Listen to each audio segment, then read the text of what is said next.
ఆర్థికంగా మీరు ఎన్ని కష్టాలలో ఉన్నా, ఎన్ని ఇబ్బందులలో ఉన్నా, రేపు సాయంకాలం మాత్రం అసలు ఎట్టి పరిస్థితుల్లో మర్చిపోకండి. రేపు పోలాల అమావాస్య. రేపు సాయంకాలం నేను చండీ హోమం జరిపిస్తున్నాను.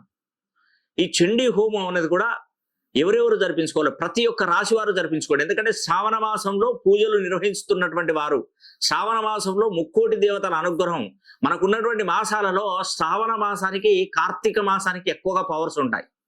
ముక్కోటి దేవతల ఆశీస్సులు కలిగేది కూడా ఇక్కడే. ఎందుకంటే మనం ఎప్పుడైనా కూడా ఒక రైతు ఒక పంట వేసాడు అనుకోండి, ఆ పంట 3 నెలల్లో చేతికి వస్తుంది. ఆ అందొచ్చిన టైము మనం ఇన్ని రోజులు కష్టపడితే అప్పుడు మన చేతికి వస్తుంది. అలాగా సంవత్సరం మొత్తంలో శ్రావణ మాసంలో మనం జరిపించినటువంటి పూజలు కానీ, హోమాలు కానీ, తర్పణాలు కానీ, ఏవైనా కానీ మనకు అభివృద్ధిని కలిగించేది పోలాల అమావాస్య రోజు, అనగా రేపు సాయంకాలం మనం చండీ హోమం జరిపించుకుంటే సకల కార్యసిద్ధి జరుగుతుంది. ఈ చండీ హోమానికి మీ పేరు, గోత్రనామాలు పంపించండి. దీనికి గాను మీ దగ్గర తీసుకున్నటువంటి రుసుము వచ్చేసి 500 మాత్రమే. అందరికీ అందుబాటులో ఉండాలి, ప్రతి ఒక్కరూ జరిపించుకోవాలనే ఉద్దేశంతోనే మీకు ఈ విషయాన్ని చెప్తున్నాను. ఎవరైనా ఆసక్తి ఉంటే తప్పకుండా ఈ చండీ హోమం కూడా జరిపించుకోండి. ఆ వీడియో కూడా మీకు వాట్సాప్ నెంబర్లోకి వస్తుంది.